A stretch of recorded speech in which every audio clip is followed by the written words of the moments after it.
Pensa aí, como você pronuncia essas palavras em inglês? Dá uma olhada. É assim: athlete, nothing, through, this, theater.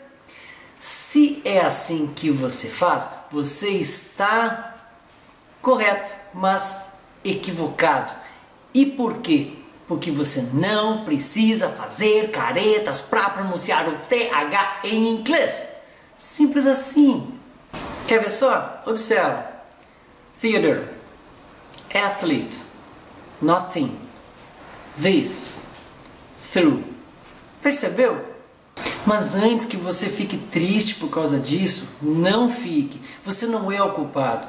Tampouco o seu professor, porque ele mostrou para você a pronunciar o som do TH dessa forma. Para quê? Para que você pudesse entender como ele é pronunciado, já que esse som não existe na língua portuguesa. A questão é que você não precisa fazer caretas e eu vou te mostrar por quê. Are you ready?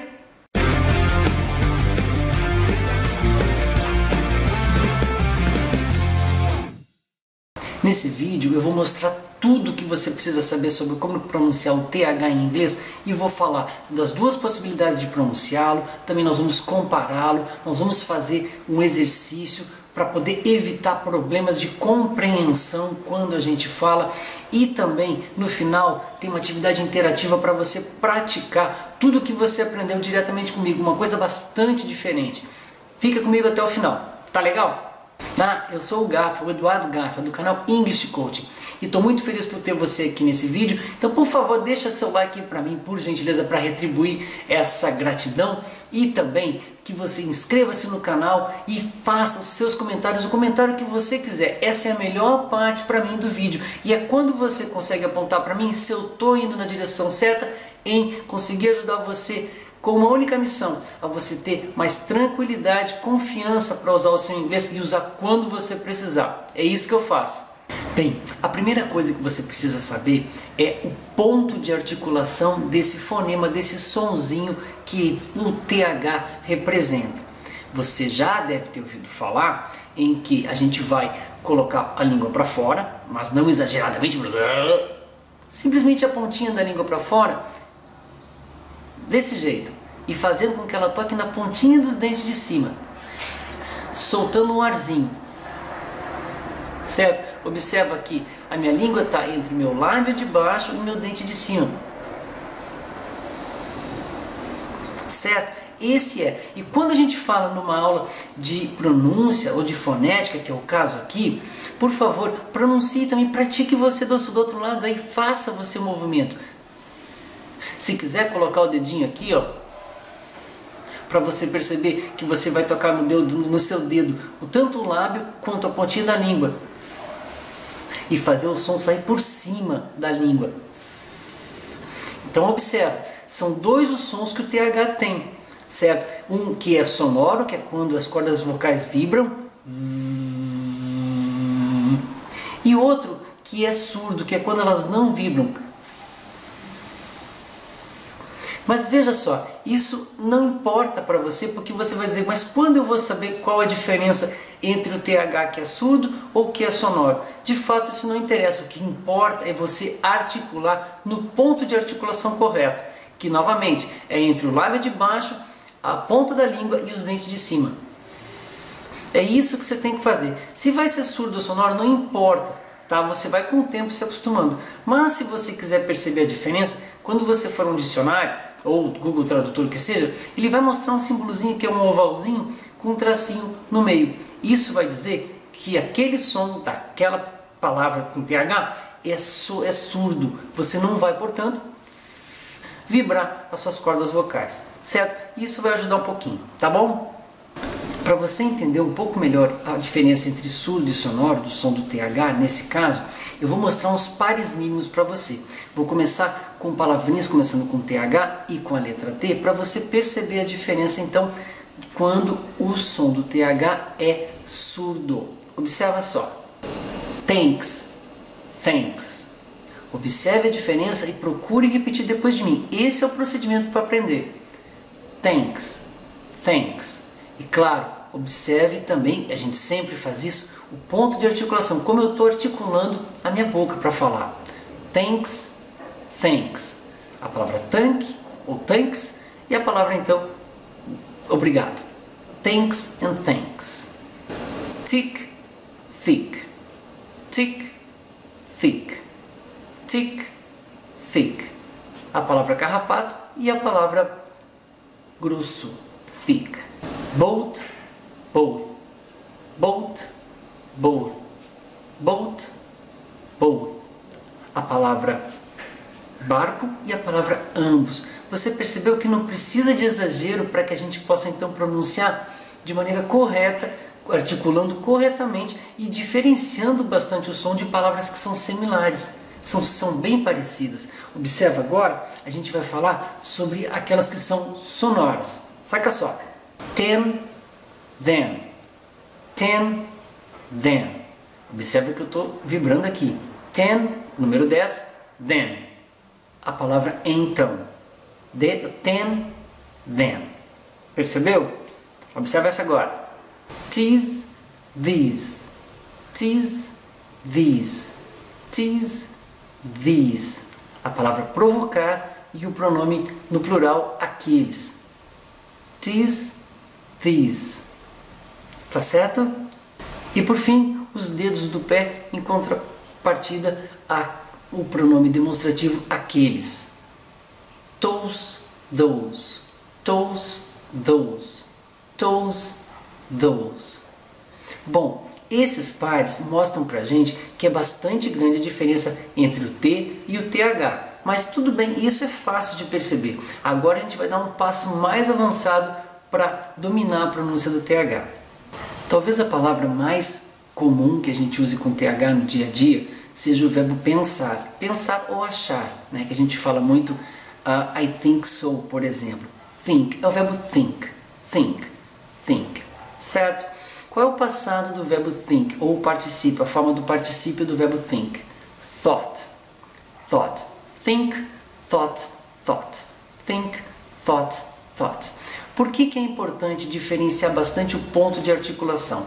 Em princípio, quando a gente está falando com alguém, naturalmente que as pessoas olham umas para as outras. E nesse momento, quando alguém está olhando para você, evita de que você crie equívocos de compreensão com essas outras palavras. Você vai entender o que eu vou dizer agora. Se eu pronunciar thought, a palavra que é pensamento ou pensei em inglês, no passado, eu pronunciando ela com a letra T, eu vou dizer thought. Então veja, eu tenho thought e taught. Mas taught é o passado do verbo teach. Teach, taught, taught. Então se você disser I thought so, se você não caprichar na articulação e mostrar que você está pronunciando corretamente, a pessoa que está falando com você vai achar que você disse que eu ensinei assim. I thought so. I thought so. Observou? Mas, se você utilizar, ao invés do TH, querer simplificar, passar para um F, afinal de contas o som do TH e do F, mas olha só a articulação, F. Tá vendo? Eu estou agora fechando F. Tá? Eles são semelhantes, mas não são iguais. Então, se você utilizar o F no lugar do TH para falar do verbo think no passado, você vai dizer I thought so. I thought so. Ao invés de dizer I thought so. I thought so. I thought so. O que acontece? O fought é o passado do verbo fight. Fight, fought, fought. Do verbo brigar, lutar. Certo? Então, você pode ser interpretado como eu lutei assim. I fought so. Ao invés de dizer I thought so. Mas tem mais uma letrinha ou um sonzinho que a gente usa no lugar do TH, que é o som do S. Se você quiser simplificar o verbo think novamente, ao invés de dizer thought, dizer sought, que é parecido também, sought. Sought é o passado do verbo seek, que é o verbo procurar. Então se você disser I sought so, fica muito estranho, mas muita gente usa o S no lugar do TH, acontece que a pessoa vai interpretar como eu procurei assim. E veja bem, o que vai diferenciar entre você ter dito thought, sought, fought ou taught é justamente o ponto de articulação em que você utilizou. Mesmo que a sua pronúncia não seja perfeita, A pessoa que está entendendo você, que está falando com você, vai compreender você e não vai entender de forma equivocada o que você está dizendo. Percebeu o quanto isso é importante? Articular na posição correta? Para verificar se você está me entendendo, vem um testezinho aqui. Eu tenho 3 palavras que são bastante simples, que é o número 3, a palavra árvore e a palavra livre, que eu vou pronunciar como three, tree and free. Three, tree, free. Eu quero que você feche o seu olho agora para ver qual é a sequência de palavras que eu vou dizer, para ver se você está conseguindo apurar o seu ouvido, uma vez que pronunciar significa também saber entender corretamente. Então presta atenção aí, fecha o olhinho por 3 segundos e diga que sequência de palavras que eu estou colocando agora. Free, tree, three. Que sequência de palavras eu usei? Eu usei livre, árvore e 3. Você pegou? Eu usei free, tree and three. Pegou? Repita esse exercício, volte um pouquinho para você treinar o seu ouvido e faça para você mesmo, para você diferenciar os sons e procurar não confundi-los. Isso faz uma diferença muito grande na confiança que você vai usar o inglês e também compreendê-lo. Bem, a gente está chegando no fim do vídeo e eu vou deixar aqui na tela durante 30 segundos, certo?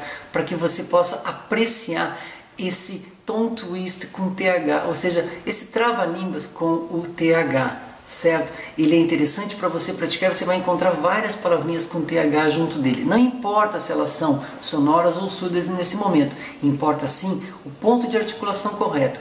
E aqui fica então a interatividade, que é a grande diferença desse vídeo. Eu vou deixar aqui embaixo também, junto desse tongue twist, vou deixar o meu WhatsApp, que é 48988358665. Se você quiser testar, mandar para mim, vai ser um prazer poder apreciar e dar um retorno para você. Mas tem que ser pelo WhatsApp. Mas também, se quiser mandar um áudio pelo Instagram, coloca lá, o meu Instagram é @eduardogafa, @eduardogafa, eu sou o único que tem por lá, e você vai conseguir passar para mim, para eu apreciar e dizer se a gente está no caminho correto, se eu estou ajudando e se você está conseguindo ser ajudado por mim, ok? Vou deixar então por 30 segundos aqui no finalzinho para você fazer, e por favor, faça, torne seu inglês mais preciso, elegante e correto, para que você ganhe com isso o mais importante, que é confiança. Depois da confiança, a frequência. E aí então a fluência, ok? Thank you so much for watching this video. See you next time. Fica ligadinho aqui, ok? And thanks again. Bye bye. Now.